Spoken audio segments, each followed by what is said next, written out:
ভাই ও বোনেরা, ঈদ উল ফিতরের দিনে আমরা দেখা যায় যে একজন আরেকজনের সাথে শুভেচ্ছা বিনিময় করে থাকি। শুভেচ্ছা বিনিময়ের সুন্নাহ পদ্ধতি কি সেটাই আমরা জানি না। আমরা কি করি, ঈদের দিন যখন ঈদের নামাজ শেষ হয় তখন একজন আরেকজনের সাথে আমরা কোলাকুলি শুরু করে দিই, যেটা সুন্নাহ পদ্ধতিতে না করে আমরা বেদাতি পদ্ধতিতে আমরা এই মুআনাকা করে থাকি। আমরা আরেকটি পর্বে মুসাফাহা এবং মুআনাকার সুন্নাহ পদ্ধতি নিয়ে আলোচনা করব ইনশাআল্লাহ। এই পর্বে যে বিষয়টি আপনাদের সামনে তুলে ধরব সেটি হলো, আমরা দেখা যায় ঈদ উল ফিতরের দিনে বা ঈদ উল আজহার দিনে আমরা এরকম কোলাকুলি করি আর একজন আরেকজনকে বলি ঈদ মোবারক, ঈদ মোবারক, ঈদ মোবারক। ঈদ মোবারক বলে আমরা শুভেচ্ছা বিনিময় করি এবং এই শুভেচ্ছা বিনিময়ের জন্য আমরা একজন আরেকজনের কাছে শুভেচ্ছা কার্ড পাঠিয়ে থাকি। বিভিন্ন আমরা বর্তমানে ইমেইলের মাধ্যমে, ফেসবুকের মাধ্যমে আমরা এরকম শুভেচ্ছা পাঠিয়ে থাকি। এই শুভেচ্ছা বার্তাগুলোর মধ্যে আমরা সবাই ঈদ মোবারক বলে থাকি। ঈদ মোবারক বলা গুনার কোনো কাজ নয়। ঈদ মোবারকও অর্থপূর্ণ একটি বাক্য, ভালো জিনিস।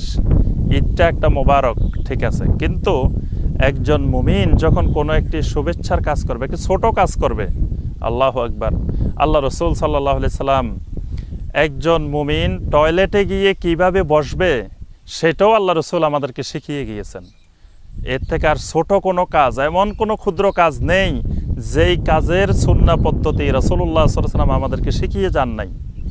একজন মুমিন টয়লেটে গিয়ে কিভাবে বসবে, খাওয়ার সময় কিভাবে খাবে, কোন হাত দিয়ে খাবে, তারপরে কতটুকু খাবে, কেমনে খাবে, সব পদ্ধতি আল্লাহ রসুল সাল্লাল্লাহু আলাইহি ওয়াসাল্লাম আমাদেরকে শিখিয়ে দিয়েছেন। তাহলে সম্মানিত দর্শক শ্রোতা, ঈদের দিনের শুভেচ্ছা বিনিময় কি হবে, এটার কি কোনো সুন্নাহ পদ্ধতি নেই?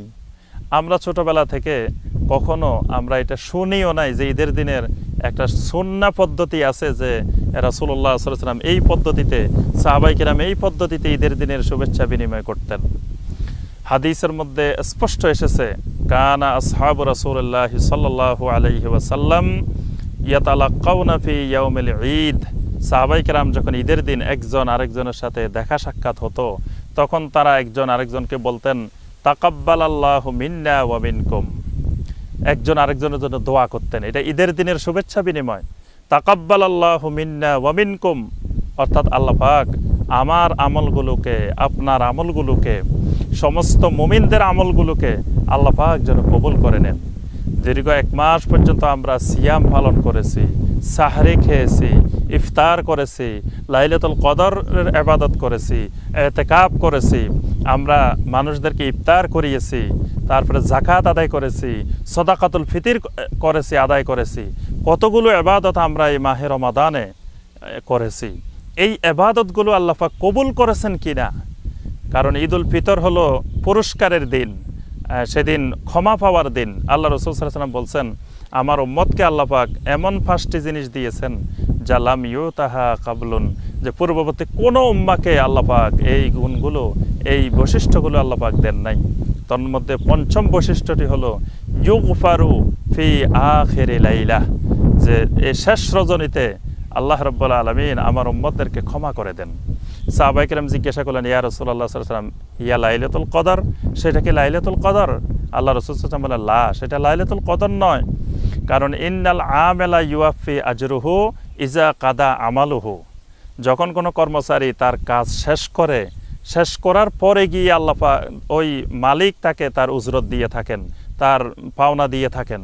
তো একজন মুমিন এই পুরা রমাদান মাসে যে আমলগুলো করলেন, এই আমলগুলোর যাজা আল্লাহ পাক ঈদ উল ফিতরের দিনে দান করে থাকেন।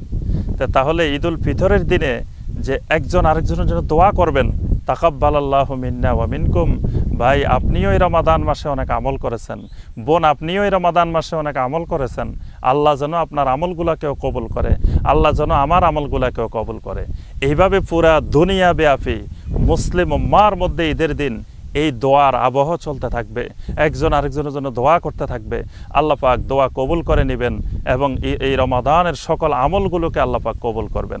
এজন্য সম্মানিত দর্শক শ্রোতা, আপনাদের কাছে যেই বিষয়টি আরজ করব, যে আপনারা ঈদ মোবারককে এত ব্যাপকভাবে, বহুলভাবে প্রচলিত করার পরিবর্তে আমরা সুন্নাহকে প্রতিষ্ঠিত করি, সুন্নাহর প্রসার করি, সুন্নাহর মাধ্যমে আমরা দুনিয়া এবং আখিরাতে কল্যাণ লাভ করতে পারবো।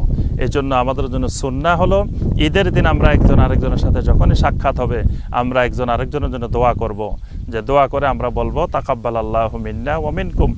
আর অন্য সময় যদি আমাদের একজন আরেকজনের সাথে দেখা হয়, সালাম মুসাফাহা মুআনাকা বিনিময়ের পরে আমরা একজন আরেকজনের সাথে দোয়া করতে থাকবো, হাইয়াক আল্লাহ, আল্লাহ আপনাকে দীর্ঘজীবী করুন, বেশি হায়াত দান করুন, বারাক আল্লাহ, আল্লাহ আপনাকে বরকত দান করুন। এই দোয়াগুলো আমরা অন্য সময় করব।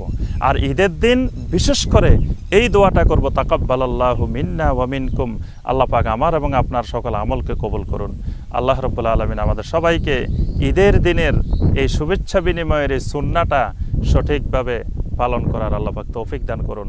আমিন ইয়া রাব্বাল আলামিন। আসসালামু আলাইকুম ওয়া রাহমাতুল্লাহি ওয়া বারাকাতুহু।